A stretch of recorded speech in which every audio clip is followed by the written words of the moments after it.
සුපින්වත්නි මේ බුද්ධෝත්පාදය මුණ ගැහිම හරියට පියාපත් නැති පක්ෂියෙකුට පියාපත් ලැබුණා වගේ දෙයක්. දැන් පක්ෂියෙකුට පියාපත් නැත්තම් පක්ෂිත්වයෙන් වැඩක් නැහැ. පක්ෂයාගේ ස්වરૂපය වනාහි පියාපත් මත යැපෙන කමමයි.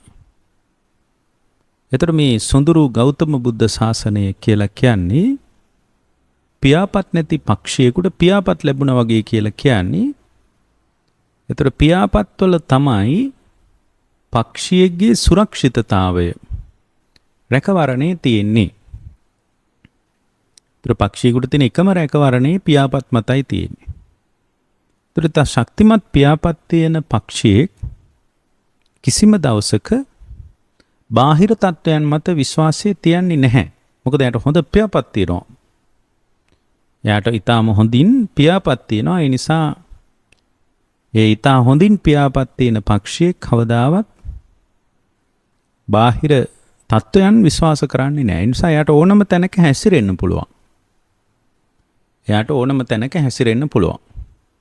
ඕනම දිරච්ච අත්තක වහන්න පුළුවන්. අත්ත කැඩුණාට ප්‍රශ්නයක් නැහැ. මොකද එයාට පියාපත් මත විශ්වාසය තියන්න පුළුවන් මට්ටමක් තියෙනවා. දැන් අපිට වෙලා තියෙන්නේ අර හැම වෙලාවකම දැන් අපිට මේ බුද්ධෝත්පාදයක පිළිසරණ බුදුරජාණන් වහන්සේගේ බුද්ධ ශාසනයක පිළිසරණ අපට අහිමි වෙන සෑම අවස්ථාවකදීම අපි කල්පනා කරන්නේ අහිමිවීම තුළ අපි කල්පනා කරන්නේ කොහොමද? අපි කල්පනා කරන්නේ මේ බාහිර තත්ත්වය මත ඊටා දැඩි විශ්වාසවන්තකමකින් අපි කටයුතු කරන්න පුරුදු වෙලා තියෙනවා. ඒතර බාහිර තත්ත්වයන් මත දැඩි විශ්වාසවන්තකමකින් අපි වැඩ කරන එකකින් අපිට වෙච්ච මහ විශාල යහපතක් කියලා දෙයක් ඇත්තටම නැහැ. නමුත් අපි බාහිර මත විශ්වාසය තියලා සෑම අවස්ථාවකම බාහිර ලෝකයේ මම පරිස්සම් කරાવી. ඒ නිසා මම විසින් බාහිර ලෝකේ පරිස්සම් කරනවා කියලා දෙපැත්තට වුණොවුන් ප්‍රවේශම් සහගතකම පිළිබඳ යම් සාකච්ඡාවක නිරත වෙලා ඉන්නවා. ඉතින් මේ සාකච්ඡාව තුළ අපිට හිතන තරම් කවදාවත් ප්‍රතිඵලයකට යන්න පුළුවන් වෙලා නැහැ පින්වත්නි. අපිට බලාපොරොත්තු වෙච්ච තරම් අපිට ප්‍රතිඵලයකට යන්න පුළුවන් වෙලා නැහැ. ඒ නිසා බුදුරජාණන් වහන්සේ අපට අනුදැනවා දාලා මේ බුද්ධ ශාසනයක පියාපත් ලැබුණා වගේ තමා තුළම විශ්වාසය හදාගෙන ධර්මයේ තුලින්ම විශ්වාසය හදාගෙන ශ්‍රාවකයෙකුට ඉස්සරහට යන්න පුළුවන්. ශ්‍රාවකයෙකුට ඉදිරියට යන්න පුළුවන්කම ලැබෙනවා. එතකොට ඒ විදිහට අපට ඉස්සරහට යන්න ලැබෙන එක පින්වත්නි මහ විශාල හැකියාවක්. ඒක මේ බුද්ධෝත්පාදයේ තුල ලැබෙන විශාල හැකියාවක්. ඒතර එතනදී අප මේ බුද්ධෝත්පාදයේ තුල බුදුරජාණන් වහන්සේගේ බුද්ධ ශාසනයේ මුණ ගැහිම තුල අපට පැහැදිලි කරන එක දෙයක් තමයි ඒකෙදී හැම වෙලාවකම ශ්‍රාවකයා මධ්‍යස්ත කරන එක, මධ්‍ය ලක්ෂයට එකතු කරන එක තමයි බුද්ධ ශාසනය කරන්නේ. ඒ කියන්නේ අතිශය බැරෑරුම් වැඩකට අපිව එකතු කරන්නේත් නැහැ. අතිශය ලිහිල් වැඩකට අපිව එකතු කරන්නේත් නැහැ. මොකද අතිශය ලිහිල් වැඩ පිළිවෙලකට එකතු වුණොත් අර පංච නීවරණ තියෙනවනේ. කාමච්ඡන්දේ, ව්‍යාපාදේ, තීන මිද්දේ, උද්ධච්ච කුක්කුච්ච විචිකිච්ඡා කියන්නේ. ඒ නීවරණ යාට අභියෝගයක් වෙන්න පටන් ගන්නවා. නීවරණ යාට අභියෝගයක් වෙන්න පටන් ගන්නවා. ඊට පස්සේ දෙවෙනි தত্ত্বය තමයි මොකද්ද දෙවෙනි தত্ত্বය? දෙවෙනි தত্ত্বය තමයි පින්වත්නි අතිශයින්ම දැඩි වැඩපිළිවෙලක් බුද්ධ ශාසනයේ නාමයෙන් අපි එකතු වුණොත් ඒ අතිශයින්ම දැඩි වැඩපිළිවෙල තුල අපට සිද්ධ වෙනවා ඒ අතිශයින්ම දැඩි වැඩපිළිවෙල තුල අපට සිද්ධ වෙනවා අපේ අවබෝධයට අදාළ තියෙන සංයමය බිඳිලා ගිහින් බරපතල කලබලයක් ඇති වෙනවා. දැඩි වැඩපිළිවෙලක් තුල පවතින්නේ පීඩාකාරී කලබලයක්. ලිහිල් වැඩපිළිවෙලක් තුල පවතින්නේ නීවරණයන්ට අවකාශයක්. මෙන්න මේ නිසා තමයි බුද්ධ දේශනාව හැම වෙලාවකම මධ්‍ය තත්වයක් ගැන ඊටාම කරුණාවෙන් අපට පැහැදිලි කරන්නේ. ඒක ඉතා ලස්සන දෙයක්. දැන් බුදුරජාණන් වහන්සේගෙන් එක්තරා වෙලාවක එක්තරා මේ දේවතාවෙක් ඇවිල්ලා ප්‍රශ්නයක් අහනවා. එක්තරා දේවතාවෙක් ඇවිල්ලා බුදුරජාණන් වහන්සේගෙන් ප්‍රශ්නයක් අහනවා. මොකක්ද අහන ප්‍රශ්නය? ඔබ වහන්සේ කොහොමද මේ සසර තරණය කළේ? මේ සසර මහා සාගරයක් වගේ එකක්. මට හරි පුදුමයි ඔබ වහන්සේ මේ සසර තරණය කළා කියන එක. ඒ කියන්නේ තුන් භවයේ ඉක්ම ගියා කියන එක මට හරි පුදුමයි. මොකද මේ තුන් ලෝකයේ ඇතුලේ මිනිස්සු අනමරත මහ විශාල දුකක් විඳින්මින් ඉන්නවා. ඒ දුකේ සීමාවක් ලකුණු කරගන්න බැරි මට්ටමේ ඉතා බරපතල දුක්ඛදායක තත්වයක් මත ලෝකේ එකතු වෙලා ඉන්නවා. හැබැයි එහෙම බරපතල දුක්ඛදායක තත්වයක් තුල ලෝකේ එකතු වෙලා ඉන්න අවකාශයක් තුල ඔබ වහන්සේ විසින් මේ තුන් භවයෙන් නික්මිලා තියෙනවා. ඒ කියන්නේ ඔබ වහන්සේ සසර අතික්‍රමණය කරලා තියෙනවා. ඇත්තටම ඔබ වහන්සේ කොහොමද මේ සසර අතික්‍රමණය කළේ? ඔබ වහන්සේ කොහොමද මේ සසර ඉක්ම ගියේ කියලා බුදුරජාණන් වහන්සේගෙන් අහනවා. සංසාර සාගරයෙන් එතර වුණේ කොහොමද? එතකොට භාග්‍යවතුන් වහන්සේකට කෙටි උත්තරයක් දෙනවා. හැබැයි අහන කෙනත් ඉතා ගැඹුරු ප්‍රශ්නයක් අහලා තියෙන්නේ. එයාටත් යම්කිසි සසර ගැන විමුක්තිය ගැන යම් අදහසක් තියාගෙනනේ අහන්නේ. එතකොට බුදුරජාණන් වහන්සේ මතක් කළා එවත්නි මම මේ පිහිටලා ඉන්නෙත් නැතුව පැදීමක් කරන්නෙත් නැතුව තමයි එතර වුණේ. සංසාරයෙන් එතර වුණේ මම පිහිටලා හිටියෙත් නැහැ. හැබැයි බරපතල පැදීමක් බරපතලව එතර වීම පිණිස ජවයක් ගොඩ නැගුවෙත් නැහැ. එහෙමයි මම එතර වුණේ. එතකොට එයා අහලා තියෙනවා නිදුකානිනි ඔබ කොහොමද මොකද්ද මේ පිහිටා ඉන්නෙත් නැතුව පැදීමක් කරන්නෙත් නැතුව මේ මහා සසර ජලකඳ තරණය කළා කියලා මේ ඔබ වහන්සේ කියන කතාව මොකද්ද කියලා බුදුරජාණන් වහන්සේගෙන් අහලා තියෙනවා. එතකොට ඒකට භාග්‍යවතුන් වහන්සේ ලබා දුන්නු ඉතා ලස්සන උත්තරයක් තියෙනවා. මොකද්ද? බුදුරජාණන් වහන්සේ අපට එතනදී ලස්සනට අනුදැනව දාලා යදාක්වාහං ආවුසෝ සන්තිට්ඨාමි තදස්සු සංසීදාමි. එවත්නි යම් වෙලාවක මම පිහිටා හිටියා නම් මම එකල ගිලා බහිනවා. හොඳට බලන්නකො ගැඹුරු ජලයක් තියෙන තැනක පිහිටලා හිටියොත් මොකුත් කරන්නේ නැතුව මොකද වෙන්නේ? පිහිටා හිටියොත් එයා යට යනවා. වතුර පෙවිලා යාට මැරෙන්නයි වෙන්නේ. එවත්නි යම් කලෙක මම පැදීමක් කළා නම් මම පාවී ගසාගෙන යනවා. අධික වීරියකින් මේ විශාල ජලකඳක් තියෙන තැනක එයා දඟලන්න ගියොත් එහෙම එයාට ගසාගෙන යන්න සිද්ධ වෙනවා. එතකොට මෙන්න මේ දෙක තමයි බුදුරජාණන් වහන්සේ සසර මහ විශාල ජලකඳක් වෙච්ච මේ සසර තරණය කරන්න බුදුරජාණන් වහන්සේ අනුදැන වදාළ රටාව. චිරස්සවත පස්සාමි බ්‍රාහ්මණං පරිනිබ්බුතං අපතිට්ටං අනායූහං තින්නං ලෝකේ විසත්තිකං. පිහිටා සිටීමක්ද නොකොට චිරස්සවත පස්සාමි පිහිටා සිටීමක් නොකොට පැදීමක්ද නොකොට තෘෂ්ණාවෙන් එතර වී කෙලෙස් නිරුද්ධ කරපු මුනිවරයෙක් මම දැකගත්තා කියලා එයා පිටත්වල යන්න ගිහින් තියෙනවා. එතකොට අපිට මෙන්න මේ කාරණා දෙක නිවන් මාර්ගෙදී ඊටම වැදගත් දෙයක්. මොකද්ද? පිහිටා සිටීම වනාහි නීවරණයන් මත නැවත නැවත එයාගේ අභ්‍යන්තරය එකතු වෙන්න බලපාන දෙයක්. අධික වෑයම් කිරීම කියලා කියන්නේ සිත සත්‍ය අවබෝධයට නො සිත හැකිලෙන්න බලපාන දෙයක්. සිත හැකිලෙන්න බලපානවා. එතකොට එහෙම සිත හැකිලෙන්න නොදී තමා තුළ ප්‍රවේශම් සහගතකම ඊටම අත්‍යවශ්‍යයි. මොකද විශේෂයෙන්ම මේ අපි ඉන්න මට්ටමේදී කාමච්ඡන්දයෙන් ව්‍යාපාද ආදී නීවරණයන්ගෙන් අපි මහ විශාල වශයෙන්ම පීඩණයටපත් වෙලා නීවරණයන්ගෙන් ඉතා දැඩි පීඩනයකටපත් වුණු ජීවන චර්යාවක් තමයි අපිට තියෙන්නේ. ඒතකොට මේකට නිශ්චිත පාරක් අපි ධර්මයේ හරහා සකස් කරගන්න ඕන. නිශ්චිත ක්‍රමවේදයක් ධර්මයේ හරහා අපි තෝරා බේරාගෙන පින්වත්නි සකස් කරගන්න ඕන. එහෙම නැති වුණොත් අපට සිද්ධ වෙන්නේ මේ බුද්ධ ශාසනයේ තියෙන පිහිට, බුද්ධ ශාසනයේ තියෙන පිළිසරණ මග හැරිලා යන්නේ. ඒකයන් කවර දෙයක්වත් නෙමෙයි අපට වෙන්නේ. අපට වෙන්නේ මේ බුද්ධ ශාසනයේ තියෙන පිහිට පිළිසරණ මග හැරිලා යන්නේ. ඒ නිසා අපි පුළුවන් තරම් දක්ෂ වෙන්න ඕන.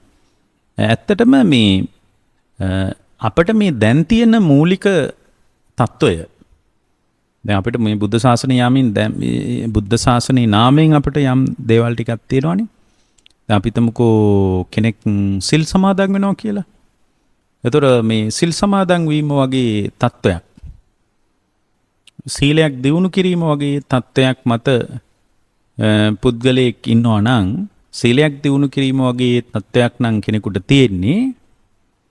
එතකොට ඒ තත්ත්වය තුල සෑම වෙලාවකම දුසිල්වත් භාවයට යන්න තියෙන අවකාශය හරිම වැඩි. මොකද සීලය කියන එක ඊට දැඩි වෑයමකින් කරන දෙයක්. දැන් බලන්න අද කෙනෙක් සිල් රකින්නවා නම් එයා බොහොම අපහසුවෙන්, බොහොම අමාරුවෙන්, ඊටාම වෙහෙසටපත් වෙලයි සීලයක් දියුණු කරන්නේ.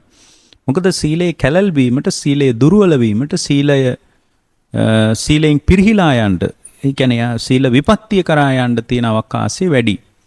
ඒ කියන්නේ සීල සම්පත්තිය පදනම් කරගෙන යම් කෙනෙක් මේ සීල විසුද්ධිය පැත්තට යන්න තියෙන අවකාශයට වඩා සීල විපත්තිය පැත්තට තල්ලු වෙලා යන්න තියෙන අවකාශය හරීම වැඩි. ඉතින් ඒ නිසා මේ බොහොම පරිස්සම් වෙන්න ඕන. එතකොට මේ දැන් අපිට තියෙන වැඩපිළිවෙල තමයි මේ බුද්ධ ශාසනයේ ගැඹීරාර්ථය අපිට මුණ ගැහෙන්නේ. මේක හරියට අපි හිතමු ටිකන් මහමුහුද වගේ කියලා අපි හිතමු. ඒතර මහමුහුද වගේ තැනක බුදුරජාණන් වහන්සේගේ බුද්ධ දේශනාව පෙන්නනවා මේ අර පහාරාද අසුර නායකයාට. එයා ඇවිල්ලා කියනවා එක වෙලාවක අපි මහමුහුදේ ඉන්න ගොඩක් ආසයි. අපි හරි ආසාවෙන් මහමුහුදේ ඉන්නේ. ඒකට හේතුව තමයි මේ ගැඹුරු මුහුදේ තියෙනවා වටිනා රත්නයක්. ගැඹුරු මුහුදේ ගොඩාක් වටිනා රත්නයන් තියෙනවා. එතකොට ඒවා ගැඹුරු මුහුදේ තියෙන්නේ. වෙරළි සිප්පි කටු තියෙන්නේ. දැන් අද වෙලා තියෙන සිප්පි කටු වලට මැණික් කියලා අහුවෙලා ඒවා මිනිස්සු කරේ දා ගන්නවා. ඒවා මිනිස්සු පාවිච්චි කරනවා. ඒවා තමන්ගේ වැඩ වෙනුවෙන් පාවිච්චි කරනවා. ඒ වගේ එකක් තමයි අද තියෙන්නේ. එතන මේ බුද්ධ ශාසනය කියන්නේ සිප්පි කටු තියෙන තැනක් නෙමෙයි. බුද්ධ ශාසනයේ තියෙන ඉතා වටිනා රත්නයන් තියෙන තැන. හැබැයි මේ වටිනා රත්නයන් යම් කෙනෙකුට මුණ ගැහෙන්නේ ගැඹුරු මුහුදේදී කියලා මේ පහාරාද කියන අසුරයා බුදුරජාණන් වහන්සේට පැහැදිලි කරලා තියෙනවා. මොකක්ද එයා කියන්නේ? ස්වාමීනි භාග්‍යවතුන් වහන්සේ, මේ අපි මේ මහා මුහුදට සිත්තල් වාගෙන වාසය කරන්න ප්‍රධාන හේතුවක් තමයි මේ ගැඹුරු මුහුදේ වටිනා රත්නයන් තියෙනවා. ඒ රත්නයන් කෙරෙහි අපි සිත් අල්වාගෙන, සිත් බැඳගෙන, සිත් පිහිටුවාගෙන අපි වාසය කරනවා කියලා බුදුරජාණන් වහන්සේට වදාළාම භාග්‍යවතුන් වහන්සේත් ඒකට පහාරාද සූත්‍රයේදී අනුදැන වදාලා මේ පහාරාද මේ බුද්ධ ශාසනයේ භික්ෂු සංඝයා මේ බුද්ධ ශාසනයේ වටිනා රත්නයන් තියෙනවා. බුද්ධ ශාසනයේ ගැඹුරේ තියෙන්නේ. ඒතර ඒ ගැඹුර ස්පර්ශ කරන්න තමයි ප්‍රඥාවේ අවකාශය, ප්‍රඥාවේ උදව්ව වුමනා කරන්නේ. එතකොට ඒ අවකාශයේ තියෙන ගැඹුරු තැනක. මොකක්ද මේ ගැඹුරු තැන? ගැඹුරු මුහුදේ හරියට වටිනා රත්නයන් තියෙනවා වගේ මේ බුද්ධ ශාසනයේ ගැඹුර ස්පර්ශ කරන්න පුළුවන් තැනක වටිනා දේවල් තියෙනවා. වටිනා රත්නයන් තියෙනවා. එතකොට මේ වටිනා රත්නයන් තියෙන්නේ බුද්ධ ශාසනයේ ගැඹුරේ මිසක් බුද්ධ ශාසනයේ මේ උඩින් අල්ලගත්ත අපිට දැනට තියෙන මූලික தত্ত্বය වෙච්ච සීලය වගේ තැනක නෙමෙයි.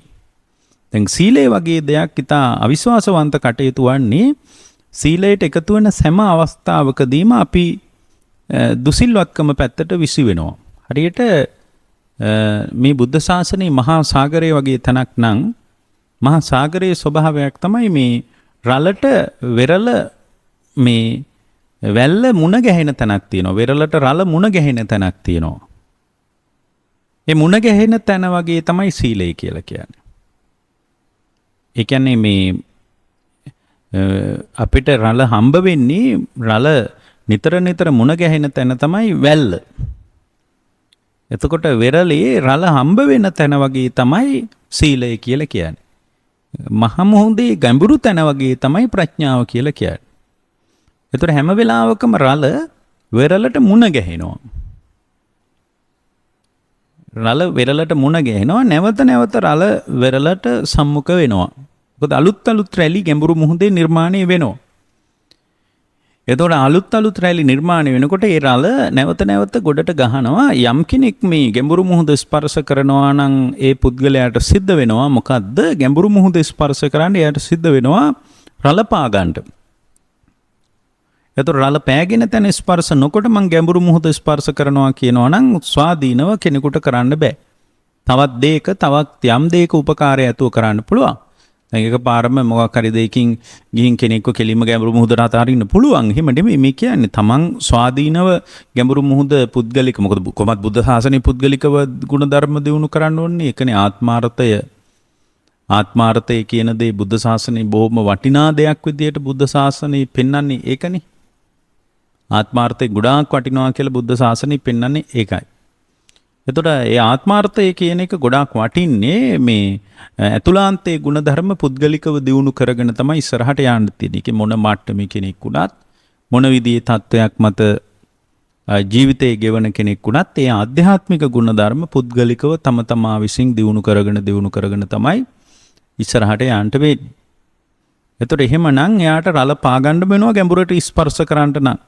එතකොට රළ පෑගෙන තැන හැම වෙලාවකම පින්වත්නි වෙරළේ රළ හැම වෙලාවකම වදිනවා. ඒ කියන්නේ මැල්ලට රළ මුන් හම්බ වෙන තැන නැවත අලුත් රැලි නිර්මාණය වෙලා ඒ රැලි පාගන්න යන කෙනාව නැවතත් ගොඩබිම පැත්තටම තල්ලු කරනවා. ඒ කියන්නේ අර සීලයකට එකතු වෙන කෙනා, සිල්වත්කමකට එකතු වෙන කෙනා හැම වෙලාවකම මේ සීලවන්තභාවයෙන් මේ නැවතත් අර පරණ තත්වෙට වැටෙන්න තියෙන අවකාශය වැඩි. හරියට අලුත් රැලි විසින් රළ පාගන්න උත්සාහ කරන කෙනාව ගොඩටම තල්ලු කරලා දානවා වගේ. එතකොට ඒ නිසා මේ සිල්වත්කම කියන එක ඊටා විශ්වාසවන්ත කටයුතු සාක්ෂියක් නොව අවිශ්වාසවන්ත කටයුතු තත්වයක්. මොකද මේ හැම වෙලාවකම මේ පුද්ගලයාව තියෙන තත්ත්වෙන් අනිත් පැත්තට තල්ලු කරන්න තමයි හැම අවකාශයකදීම මේ තත්ත්වය සූදානම්ව තිබෙන්නේ. හැම අවස්ථාවකම මේ තත්ත්වය තමයි අපට වෙලා තියෙන්නේ. එතකොට අපි හොඳට බලන්න ඕන පින්වත්නි, ජීවිත අවබෝධය, සත්‍ය අවබෝධය කරා යන කෙනෙක් නම් එයා සෑම අවස්ථාවකම උත්සාහ කරලා බලන්න ඕන කුමක්ද?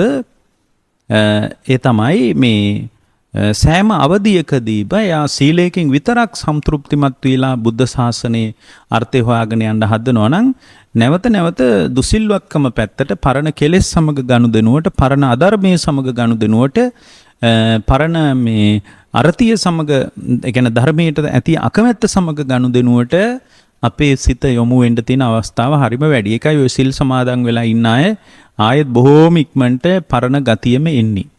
පරණ ගතියෙම එනවා. හොඳට සිල් රැකගෙන ඉන්නවා හිටි ගම.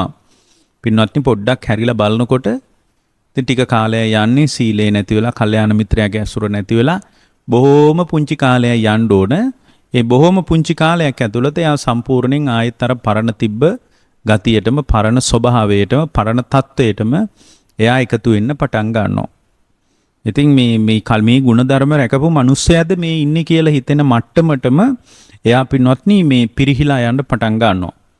ඒ නිසා මේ සීලේ පමණක් විශ්වාසවන්ත කටයුතු සාක්ෂිය විදියට දකින්න එපා. දැන් මේක එළඹෙන්නේ ගෞතම බුදුරජාණන් වහන්සේගේ බුද්ධත්වය සම්බන්ධ, මේ භාග්‍යතුන් වහන්සේගේ චරිතය සම්බන්ධ ඉතා බරපතල උනන්දුවක් තියෙන, බරපතල විදිහට භාග්‍යතුන් වහන්සේව විමසන, හොයන, බලන කාලයක් මේක. ඒකනේ මේ වෙසක් කාලේ ඉතා විශේෂ වෙන්නේ.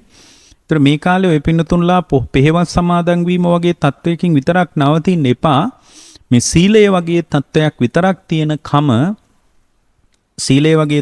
විතරක් තියෙනකම හරියට වෙරළ රළ මුණ ගැහෙන තැන වගේ.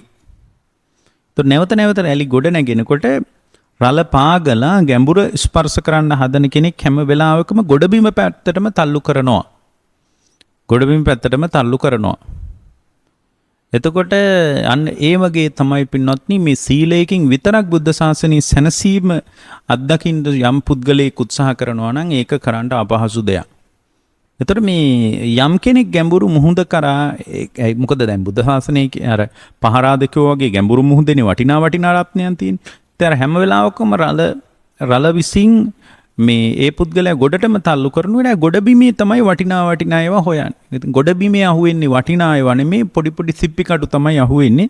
ඒ සිප්පි කටු වලට වටිනාකමක් දීලා යන එක තමයි වර්තමාන ශ්‍රාවකත්වයේ කියලා කියන්නේ. අතර මෙයා වටිනා දේවල් ගැඹුරු මුහුදේ තියෙනවා. ඒ තියෙන බවක් දන්නවා. ඒ ගැඹුරු මුහුද ස්පර්ශ කරගන්න බැරි බට්ටමටම Tamanගේ කෙලෙස් බලවත් වෙලා තියෙනවා. මොකද සීලයෙන් විතරක් ගත්ත ජවයේ හැම වෙලාවකම දුසිල්වත්කම පැත්තටම තල්ලු කරනවා. සීලයක් මත පිහිටා ස්ථාවර ගුණධර්ම මත අපට ශක්තිමත්ව ඉස්සරහට යන්න බැරි වෙලා තියෙනවා.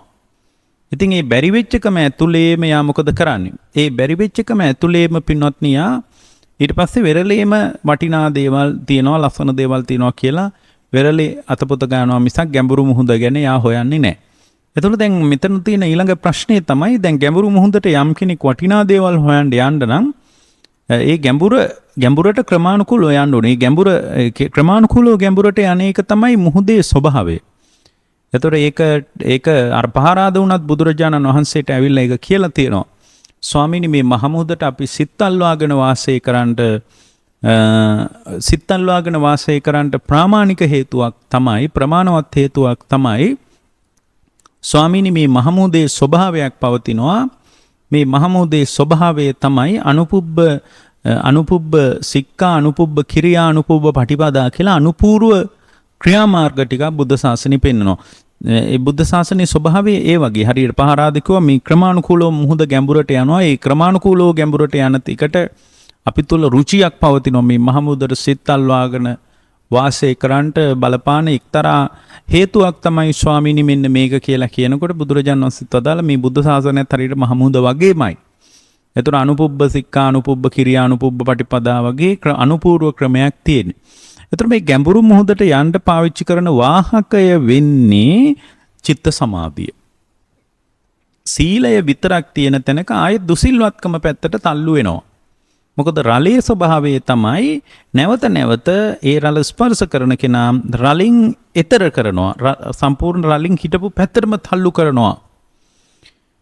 එතකොට ඒ නිසා මේකට අපට සිද්ධ වෙනවා අර ගැඹුරු මුහුදේ තියෙන වටිනා දේවල් ගවේෂණය කරන්න හොයන්න විමසන්න අපට සිද්ධ වෙනවා සමාධිය මේ ලෝකෝත්තර මට්ටමට උපකාරාර්ථයක් ගොඩනැගෙන විදිහට සමාධිමය හැකියාවක් මත අපට එකතු වෙන්න සිද්ධ වෙනවා.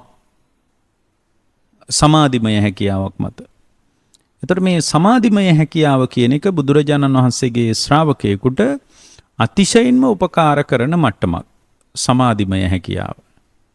එතකොට මේ සමාධිමය හැකියාව නැතුව පින්වත්නි මොකක්වත් කරගන්න පුළුවන් කමක් නැහැ. ඒ සමාධිමය හැකියාව ඇතුලේ තමයි පුද්ගලයා වෙරළේ ඉඳලා ගැඹුරු මුහුද දක්වා අරගෙන යන්නේ. එනිසා සීලයෙන් වැඩි යුතු සමාධියක් ගැන බුද්ධ ශාසනය අවධාරණය කරන්නේ අන්න ඒකයි. එතකොට එතනදී එයාට සමාධි කුසලතාවය ඊටාම වැදගත් වෙනවා. සමාධිය උපදවා ගැනීම කියන එක ඊටාම වැදගත් සාධකයක්. සමාධිය උපදව ගන්න ඕන Taman තුල. එතකොට සමාධිය වඩන කෙනෙකුට තමයි අර ගැඹුර ස්පර්ශ කරන්න වෙන්නේ. අද අර සමාධිමය හැකියාව ගොඩාක් දෙනෙක් තුල නැති නිසාම ඔවුන් සිප්පි කටුව අහුලනවා වෙරළට වෙලා. එතකොට වෙරළේ සිප්පි කටුව අහුලන ශ්‍රාවකෙක් වෙන්න එපා කියලායි මට ওই පින්නතුන්ලාට මේ වෛසාඛ්‍ය මංගල්‍යය කියන්න තියෙන්නේ. මේ ලැබෙන වෙසක් කාලේ වෙනුවෙන් වෙරළේ සිප්පි කටුව අහුලන්න නම් ලෑස්ති වෙන්න එපා. මොකද ගැඹුරු මුහුදේ වටිනා රත්නයන් බොහෝමයක් තියෙනවා. ගැඹුරු මුහුද ස්පර්ශ කරපු කෙනෙකුට තමයි මේ වටිනා රත්නයන් මුණ ගැහෙන්නේ. එතකොට මේ බුද්ධ ශාසනයේ ප්‍රඥාවෙන් විමර්ශනය කිරීම සහ අධි ප්‍රඥාවකට අවශ්‍ය කෘත්‍යයට තමන් එකතු වෙන එක, තමන් සමවදින එක නැති වුණොත් එහෙම අනේ පින්වත්නි මේක මහා අපරාධයක් වෙනවා. එතකොට අර ඔබ සීලයත් ප්‍රඥාවත් අතර ඔබ යා කරන්නේ සමාධි කුසලතාවේ. ඒ කියන්නේ වෙරළේ ඉඳලා ගැඹුරු මුහුද දක්වා ඔබ අරන් යන්න තියෙන අවකාශය සමාධිමය හැකියාව. හැබැයි ඔබ වෙරළේ වෙරළේ ඉන්න මට්ටම ඇතුලේ ඔබ රළ ස්පර්ශ කරන හැම වෙලාවකම ඒකේ හරියට සීලය වගේ ඒක ඊටාම විශ්වාසනය හැම වෙලාවකම සිල් රකින්න උත්සාහ කිරීම සමාධිමය හැකියාවක් නැතුව සීලයක් විතරක් දියුණු කිරීමට හදන එක යම් කාලයක් සිල් රකීවි. යම් කාලයක් තුල යා සිල්වත්ව ඉඳීවි. නමුත් ආයෙත් අර පරණ දුසිල්වත්කම්, පරණ කෙලෙස් සහගතකම්, පරණ අධර්මවාදීකම් තමා තුල නිරතුරුවම පින්වත්නි මතුවීමට නියමිතයි. එතකොට දැන් මෙන්න මෙතන ඉඳලා සමාධි කුසලතාවය අපි පාවිච්චි කරොත් ඒ කියන්නේ ආනාපාන සතිය වගේ සමාධියක් වඩන්න පටන් ගත්තොත් ආනාපාන සති සමාධිය තුළ සමාපatti කුසලතාවයේ දියුණු කළොත් සමාපatti කුසලතාවය කියන්නේ ආනාපාන සතිය තුළ කොහොම හරි අර බුද්ධ ශාසනීය සමාධියක් තුළ පැහැදිලි කරන ආධ්‍යාත්මික ලක්ෂණ සමාධියට අදාළ ආධ්‍යාත්මික ලක්ෂණ බුද්ධ ශාසනයේ පෙන්නනවනේ. ඒ ආධ්‍යාත්මික ලක්ෂණ ටික Taman තුල දියුණු කරගන්න අපි උත්සාහ කළොත් ඒ උත්සාහ කරන කෙනා තුල මොකද වෙන්නේ? එතකොට යා ක්‍රමානුකූලව වෙරළේ සිට ගැඹුරු මුහුද දක්වා තරණය කරන්න පටන් ගත්ත වෙනවා. එතකොට මේ ගැඹුරු මුහුදට යනකොට දැන් අර සමාපatti කුසලතාවය නැවත නැවත ප්‍රගුණ කරන්න ගියොත් ඒක බහුල වශයෙන් යා වඩන්න ගියොත් දැන් මොකද බුද්ධ ශාසනය කියනවානේ සමාධිය වඩන්න කියලා. සමාධිය කියන එක භාවිතා කරන්න බහුල වශයෙන් භාවිතා කරන්න කියලා නේ කියන්නේ. එතකොට සමාධිය බහුල වශයෙන් භාවිතා කරනකොට යාගේ අර සුපුරුදු කෙලෙස් අධර්මය අකුසලතාවයන් ඉතින් ක්‍රමානුකූලව යා තුල ඉතා වේගවත්ව පින්වත්නි ඇත්තටම මැඩපවතින්න පටන් ගන්නවා. එයා තුල ක්‍රමානුකූලව ඒ කෙලෙස් ටික වේගවත්ව මැඩපවතින්න පටන් ගන්නවා. එතකොට දැන් මේ කෙලෙස් ටික වේගවත්ව මැඩපවත්වනකොට එයා තුළ මහ විශාල තදංග ප්‍රහාණයක්, తాවකාලික කෙලෙසුන්ගේ ප්‍රහාණයක් අත්දකින්න ලැබෙනවා. එතකොට තදංග ප්‍රහාණයක් තමා තුළ මතුවෙනකොට එයා ක්‍රමානුකූලව ටිකෙන් ටික අර ගැඹුර කරා ස්පර්ශ කරනවා. එතකොට මේ ගැඹුරට යනකොට එයා තුළ අර සමාපatti කුසලතාවය කියලා එකක් තියෙනවනේ. සමාධිය වඩන කෙනා තුළනේ සමාපatti කුසලතාවය තියෙන්නේ. එතකොට මේ සමාපatti කුසලතාවයේ තුලම යාට පුළුවන් විමසලා බලන්න දැන් යාට සමාපatti කුසලතාවය තියෙනවා. මේ සමාපatti කුසලතාවයේ මතම පිහිටා එයාට විමසා බලන්න පුළුවන් පින්වත්නි මේ සමාපatti කුසලතාවයේ තුලත් සියුම්ම මා තුල ස්කන්ධම නේද හටගත්තේ. දැන් සමාපatti කුසලතාවයේ තුල මේ කෙලෙස් සහගත ලෝකය විසින් උරගාලා බලන්නේ නැති, කෙලෙස් සහගත ලෝකයට මුණ ගැහෙන්නේ නැති, ඊටා මිහිරි මේ පංචකාම ආස්වාදයෙන් වෙන්වුණු, අකුසල සංස්කාරයන්ගෙන් වෙන්වුණු මිහිරි ආධ්‍යාත්මික තත්ත්වයක් ඒ පුද්ගලයාට උද්ගත වෙනවා. එයා තුල පැන නගිනවා. එතකොට එයා තුල එබඳු මිහිරි තත්ත්වයක් පැන නගිනකොට, එබඳු මිහිරි තත්ත්වයක් තමා තුල පැන නගිනකොට ඒ මිහිරි තත්ත්වය අපිට මේ අපි ඉන්න මට්ටමේදී අපට නොලැබුණු දෙයක්. ඒ නොලැබුණු දෙයක් වුණාට ඒ මිහිරි තත්ත්වය ඒ සමාපatti කුසලතාවයේ තුල අපි අත්දකින පංචකාම ආස්වාදයෙන් වෙන්වුණු, කුසලයන්ගෙන් වෙන්වුණු මේ මිහිරි ආධ්‍යාත්මික තත්ත්වය ඒක පින්වත්නි ශ්‍රේෂ්ඨ තත්ත්වයක්. ඒක ලෝකේ අපි උරගාන සැපය ඔක්කොම එක පැත්තකට දැම්මත් 16 පංකුවක්වත් ඒ තරම් වටින්නේ නැහැ.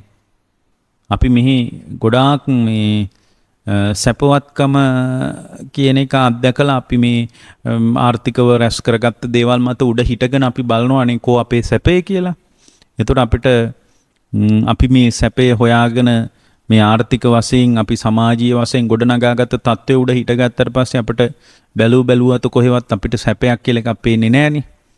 නමුත් සුවපහසු ජීවිතයක් යාට තියෙන්න පුළුවන්, හොඳ යහනක් තියෙන්න පුළුවන්, හොඳට ගෙවල් දොරවල් තියෙන්න පුළුවන්, හොඳ බිරිඳක් ඉන්න පුළුවන්, හොඳ දරුවෝ ටිකක් ඉන්න පුළුවන්. ඉතින් මෙහෙම තමයි.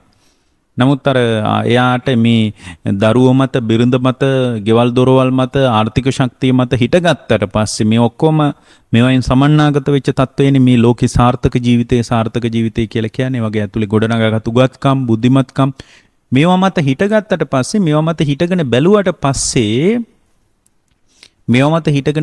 පස්සේ පින්වත්නි කිසිම ආකාරයක අපිට මේ අර සැපවත් ජීවිතයක් කියන එක, සැපවත් කමක් කියන එක අපිට දැනෙන්නේ නැතුව යනවා.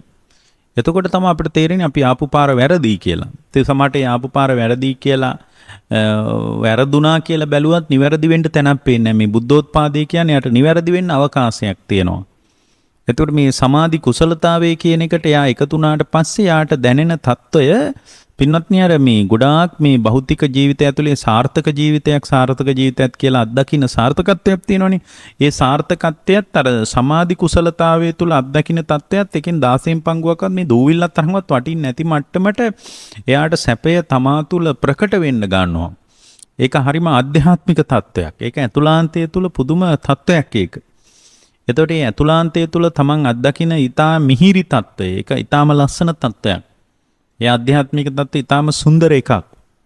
ඒ මිහිරි සුන්දර ආධ්‍යාත්මික තත්ත්වය තමන්ව උරගානකොට ඒ මිහිරි ආධ්‍යාත්මික තත්ත්වය තමන්ව ස්පර්ශ කරලා බලනකොට ඒ මිහිරි ආධ්‍යාත්මික තත්ත්වය තමන් ස්පර්ශ කිරීම ඇතුලේ ඒ ශ්‍රාවකයාට අර මේ තවදුරටත් ගැඹුරට එකතු වෙන්න නම් එයාට සිද්ධ වෙනවා මේ බඳු මිහිරි ආධ්‍යාත්මික තත්ත්වයක් කියලා මම හිතුවට ඒක ඇත්ත එහෙම මිහිරි ඒක ශ්‍රේෂ්ඨ දෙයක් අර කවදාවත් මේ වෙනදා ලෝකයේ ඇසුරු කරපු මට්ටමේදී මතුවන තත්ත්වයක් නෙමෙයි මේ ආධ්‍යාත්මික තත්ත්වය මට වැටහෙන්නේ මේ විඥානස්කන්ධේම හට ගැනීමක් නිසා නේද? එතකොට දැන් මේ මනසයි ධර්මයි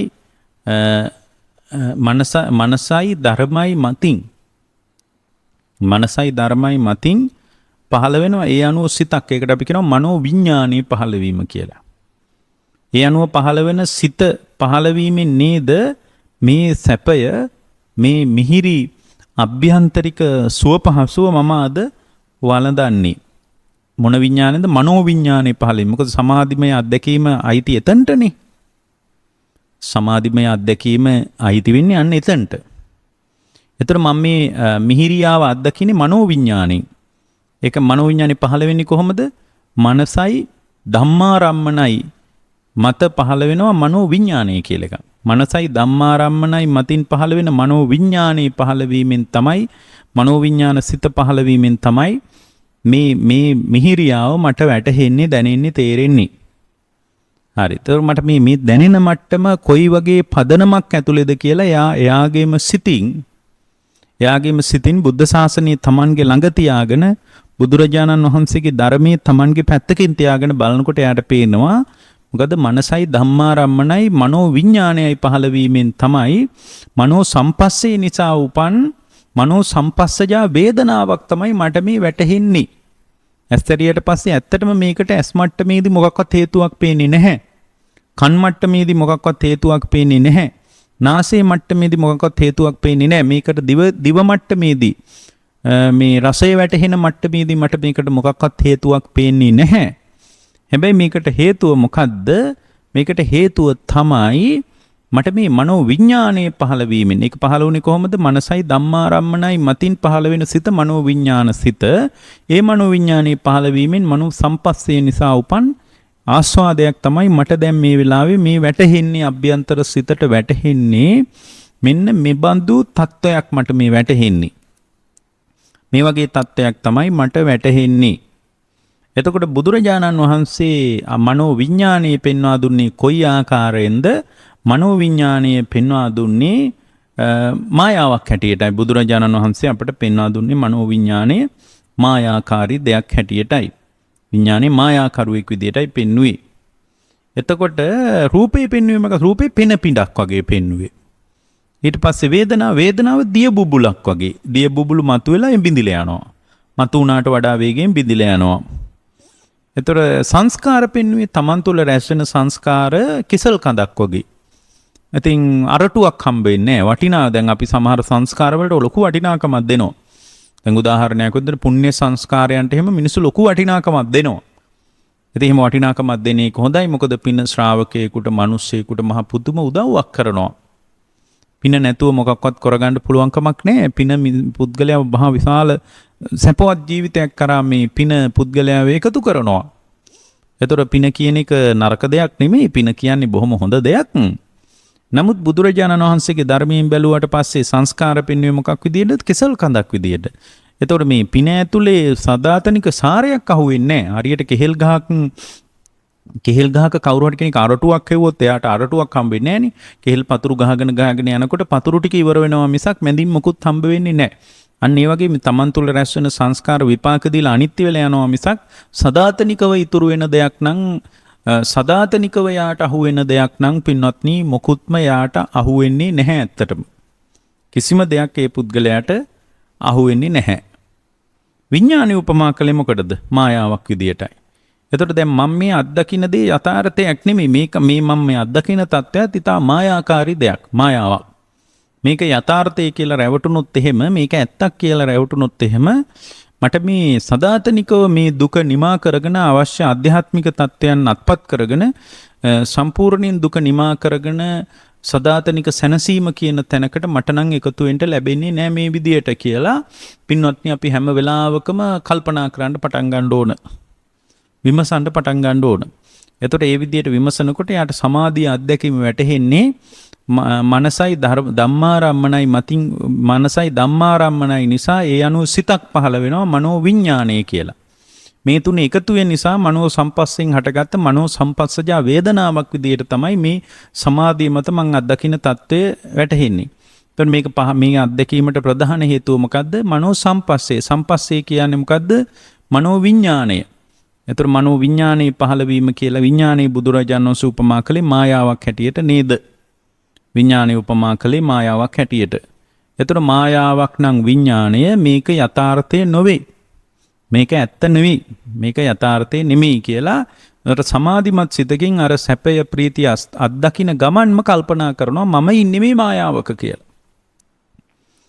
එතනදීම ඒ ශ්‍රාවකයා තමා තුළ හටගන්න මනෝවිඥාණය තමන් තුළ හටගන්න මනෝවිඥාණය ඒ ශ්‍රාවකයා කල්පනා කළොත් මේ මනෝවිඥාන සිත ඇති වෙලා නැති වෙලා යනවා කියලා ඒ ශ්‍රාවකයා මේ මනෝවිඥානේ ඇති වෙලා නැති වෙලා යන විදිහ විමසා බලන්න පටන් ගත්තොත් ඒ විමසා බලන්න පටන් ගත්ත එක තමයි විමසා බලන්න පටන් ගත්ත එක තමයි පින්වත්නි ඒ පුද්ගලයාව ගැඹුරු මුහුදට යන්න පාවිච්චි කරපු සමාධි කුසලතාවයේ මත ගැඹුරු ඒ කියන්නේ දැන් ගැඹුර තියෙන තැනට මුහුදේ ගියාට වැඩක් නැහැ වටිනා රත්නයන් තින්නේ පතුලේ. වටිනා රත්නයන් කොහෙද තියෙන්නේ? වටිනා රත්නයන් තියෙන්නේ පතුලේ. එතකොට දැන් අපි මේ කියාපු දේ මේ උදාහරණාත්මකව කියපු දේ හොඳට ඔලුවට ගන්න. අදි සීල කියන භාවය විතරක් නම් ශ්‍රාවකයාට තියෙන්නේ සීල විපත්තිය පැත්තට නැවත හැරෙනවා යා පෙරලෙනවා. එතකොට යාව සීල විපත්තිය පැත්තට ඇදිලා යන්න තියෙන අවකාශය බොහෝම වැඩි. පොඩ්ඩක් නෙමෙයි හරිම වැඩි. හරියට රළ වෙරළ මුණ ගැහෙන තැනදී එයා වතුර ස්පර්ශ කරනකොට රළ නිරන්තරයෙන් ගොඩට ගසන නිසා එයා නැවතත් ගොඩ බිමට කලින් හිටපු පැත්තටම විසි වෙනවා. එහෙම විසිවෙන්න පුළුවන් අවකාශය තමයි තියෙන්නේ. ඒ කියන්නේ අදිසීලය හොයාගෙන අදිසීලය හඹාගෙන අදිසීලවන්තකමක් පැත්තට දුවගෙන ආපු ඔබ සීල විපත්තිය පැත්තට නැවත කැරකිලා යන්න තියෙන අවකාශය වැඩි. හැම වෙලාවකම මේක වැඩි. මේ කාලේ කොහොමත් රළ නැගෙන ගතිය හරිම වැඩි. ඒ කියන්නේ අපි තුල කෙලෙස් අකුසලතාවයන් කොහොමත් බලවත් විදියට තියෙනවා. ඒ නිසා තමයි අපි බුදුරජාණන් වහන්සේට ධර්මයට සංඝයාට මාර්ගයට ප්‍රතිපත්තියට ගරහන්න හේතු යෙදෙනකොට දිගට හරහට ගරහන්නේ. ඒවට උත්තර බැඳ හිටියොත් අපිට මොකක්වත් කරගන්න බෑ. ඉතින් ලෝකේ ගරහන්න ඔයාලා ධර්මයේමයි දකින්න ඕන. ගෙදර අය ගරහන්න සමීප අය ගරහන්න වටපිටේ ඉන්න අය ගරහන්න ඔෆිස් එකේ ඉන්න අය ගරහන්න මේ හැම වෙලාවකම ධර්මයේමයි දකින්න ඕන. මොකද කිසිම වරදක් නැති අපගේ ශාස්ත්‍රඥ වහන්සේ මොනතරම් ගැරහිලි ලැබුවද? ඉතින් අපි ගැරහුම් මහණ එක 아무තු දෙයක්ද? අපිට කෙනෙක් ගරහන එක මහා පුදුම වෙන්න දෙයක් නෙමේ පින්වත්නි. අපිට කොහොමත් ලෝකේ ගරහනවා. ඒ නිසා මේ ගැරහීම ඇතුලේ උපේක්ෂාවෙන් දකින්න නැත්නම් භික්ෂුවට බණවත් කියන්න බෑ අද පින්වත්නි. මොකද මේ බණ කියාගෙන ඉන්න අපිට කොච්චර මිනිස්සු චෝදනා කරනවද දෝෂාරෝපණය කරනවද? ඉතින් එහෙම තමයි ලෝකේ හැටි.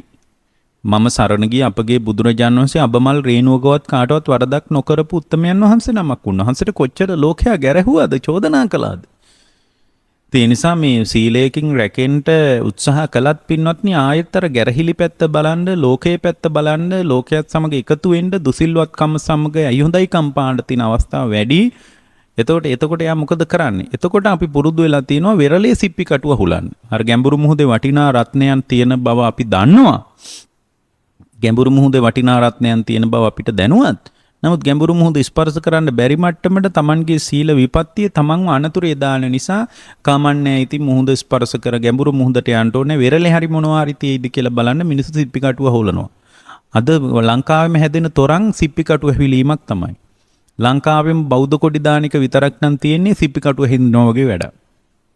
සිප්පි කටුව හින්දිනවා වගේ වැඩ. බලන්නකෝ සමහර තැන්වල විශාල කානිවල් එකක් වගේ තනින් තන මේ බුදුරජාණන් වහන්සේගේ සම්බුද්ධත්වයේ සිහි කරලා මේ දවස්වල සමහර තැන්වල මාරකලින් අරව මේවා කියා මේ මිනිස්සු මේ ලාමක විදියට ආස්වාදයට පත් වෙන දේවල් වෙනුවෙන් සකස් කරලා තියෙනවා. පින්වත්නි භාග්‍යතුන් වහන්සේගේ සම්බුද්ධත්වයේ වෙනුවෙන් මොකටද මාරකලින් දක්වමනා කරන්නේ? භාග්‍යවතුන් වහන්සේගේ සම්බුද්ධත්වයට නම් වටිනාකමක් දෙන්නේ භාග්‍යවතුන් වහන්සේව නම් සිහි කරන්නේ ඒ බඳු ශ්‍රාවකයන් මුණ ගැහෙන තැනකට ඊතා ഘോഷාකාරී ශබ්දයක් සහිත අවදානම් සහිත මාරකලින්ද වගේ එකක් මොකටද පින්වත්නි? එහෙම එකක් මොකටද? එහෙම එකක් අවශ්‍ය නැහැ ඇත්තටම. ඒ කියන්නේ අපිට තේරෙනවා සීලයකිනුත් ප්‍රතිලාභයක් ගන්න බැරි මට්ටමට දුසිල්වත්කම බලවත් වුණාම මිනිසු වෙරළේ සිප්පි කටුව හින්දිනවා වගේ එකක් තමයි අද ඔය කරමින් සිටින්නේ සහ ඉස්සරහටත් ඕවා තමයි බලවත් වෙන්නේ. එතකොට සමාධිමය හැකියාව යා පාවිච්චි කළොත් යාව ක්‍රමානුකූලව ගැඹුරු මුහුද පැත්තට යාට යන්න ලැබෙනවා.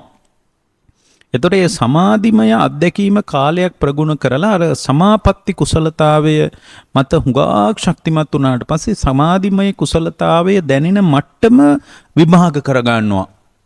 ඒ සමාධිමය හැකියාව දැනෙන මට්ටම විස්තර කර ගන්නවා.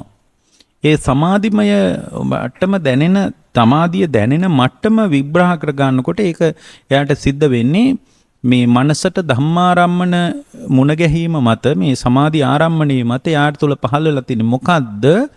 මනෝ විඥාන සිත. මේ තුනේ ස්පර්ශයෙන් තමයි භාවනාරම්මණය. ඒ කියන්නේ සමාධි සමාපatti කුසලතාවය තුළ යම් මිහිරියාවක් යාට වැටහෙනවා නම් ඒ මිහිරියාව වැටහිලා තියෙන්නේ මෙන්න මේ පදනම ඇතුලේ. මේ පදනම තුල තමයි යාට මේ தත්ත්වය වැටහිලා තිබෙන්නේ. හරි. එතකොට මේ මට්ටම ඇතුලේ නම් යාට මේ සමස්ත સંદર્ભය සමස්ත සිද්ධිය වෙලා තියෙන්නේ. එතකොට මනෝ විඥානයේ පහළවීම නිසා යාට සම්පස්සෙන් හටගත්ත වේදනාවක් තියෙනවා. ඒක පංචකාම ආස්වාදයේ ලෝකේ අසුරු කරන මට්ටමක් නොවුණත් ඒ වේදනාව වැටෙන්නේ මනෝ විඥාණයට නිසා. විඥානයේ බුදුරජාණන් වහන්සේ උපමා කළේ මායාවක් නිසා මේ ලබන ආධ්‍යාත්මික සහනය ඊතා විශ්වාසවන්තව එය ඊතා වටිනා අගයක් සහිත තත්වයකින් පිහිසලා ඉන්න පුළුවන් මට්ටමක් නෙමෙයි කියලා ඒ මනෝ විඥාන සිත අනිත්‍යයි අනිත්‍යයි කියලා බලන්න පුළුවන් නම් සමාධි ගැඹුරු මුහුදට ගියපු කෙනා වටිනා රත්නයන් ගැඹුරේ තියෙන කෙනා ගැඹුරු මුහුදට ගිහින් ගැඹුරට ගියා වගේ. මුහුදට ගිහින් ගැඹුර තියෙන තැනට ගිහින් වටිනා රත්නයන් තියෙන තැන ආයේ ගැඹුරට පතුලට යන්න ඕන. පතුලට යනවා වගේ. ඒ පතුලට යෑම තමයි අර තමා තුළ මනෝවිඤ්ඤාණයේ පහළවීම කියන එක. මනෝවිඤ්ඤාණය කියන එක අනිච්චානුපස්සී විහරණයකින් බලන එක. හරියට ගැඹුර මුහුදට ගිහින් මුහුදු පතුලට යනවා වගේ. මොකද පතුලේනේ වටිනා රත්නයන් තියෙන්නේ. පතුලේ තමයි පින්වත්නි වටිනා රත්නයන් තියෙන්නේ. එතකොට මේ පතුලට ගියපු කෙනා වටිනා රත්නයන් පතුලට ගිහින් වටිනා රත්නයන් හොයා ගන්නවා වගේ තමයි ඒ අනිත්‍යයි කියලා බලාපු මනෝවිඤ්ඤාණ සිත අනාත්මානුපස්සී විහරණයෙන් බලන එක. ඒක අනාත්ම වශයෙන් මනෝවිඤ්ඤාණ සිත මම වශයෙන්, මනෝවිඤ්ඤාණ සිත මගේ වශයෙන්, මනෝවිඤ්ඤාණ සිත මගේ වශයෙන් පවත්වන්න පුළුවන් වශයෙන් අපේ ඇතුළාන්තය තුල පැන නගින தත්ත්වය දුරු වෙන ආකාරයට ඒ මනෝවිඤ්ඤාණ සිතම අනාත්මයි කියලා යම් පුද්ගලයෙකුට මේ తত্ত্বය අනාත්මානුපස්සී විහරණයකින් බලන්න පුළුවන් නම් අර පතුලට ගියපු කෙනා වටිනා රත්නයන් හොයාගත්තා වගේ. එතකොට මෙන්න මෙබඳු ආකාරයට අපට ක්‍රමානුකූලව ආධ්‍යාත්මික ගවේෂණයක් ඇති බව අපි බරපතල විදියට මතක තියාගන්න ඕන. මෙබඳු ගැඹුරු ආධ්‍යාත්මික තත්වයක් ඇතුලේ තමයි අපට මේ භාග්‍යවතුන් වහන්සේට සමීප වෙන්න පුළුවන්කම ලැබෙන්නේ. බුදුරජාණන් වහන්සේට කිට්ටු වෙන්න පුළුවන්කම ලැබෙන්නේ. එතකොට මෙන්න මේ විදියට විමසා බලන දක්ෂ ශ්‍රාවකත්වයක් තමයි අපට අවශ්‍ය කරන්නේ. එතකොට මේක අපට මේ ජීවිතයේ තුල කරන්න බැරි නම් පින්වත්නි මේ බුද්ධ ශාසනයෙන් අපට වැඩක් නැහැ ඇත්තටම. මේ බුද්ධ ශාසනයේ ප්‍රතිබල සම්පන්නයි, මේ බුද්ධ ශාසනයේ නුදුරු කාලේ ප්‍රතිඵල ලැබෙනවා කියලා අපට කතා කරගන්න පුළුවන්කමක් නැහැ පින්වත්නි. එනිසා ඔය පින්තුන්ලා ඊටා හොඳින් මේ தත්ත්වය විමසලා තේරුම් ගන්න පින්වත්නි. එතකොට යම් ශ්‍රාවකයෙකුට මේ ගැඹුරින් මේ විදියට තමන්ගේම නිවන් මඟ තමන්ටම ගවේෂණය කරලා තමන්ට මේකට අදාළ ක්‍රියාමාර්ගවලට එකතු වෙලා සදාතනිකව නිවී යන්න පුළුවන් ආකාරයට තමයි අපගේ භාග්‍යතුන් වහන්සේ මේ ධර්මයේ මතු කරලා දීලා තිබෙන්නේ. ඉතින් මෙන්න මේ රටාවට ඔබේ ආධ්‍යාත්මික ප්‍රවේශය ඔබ ගොඩනගා ගත්තොත් ඔබට කවදාවත් වෙරළේ සිප්පිකටු අහුලන ශ්‍රාවකයෙක් නොවි ගැඹුරු මුහුදේ වටිනා රත්නයන් ගවේෂණය කරන දක්ෂ ශ්‍රාවකයෙක් වෙන්න පුළුවන්.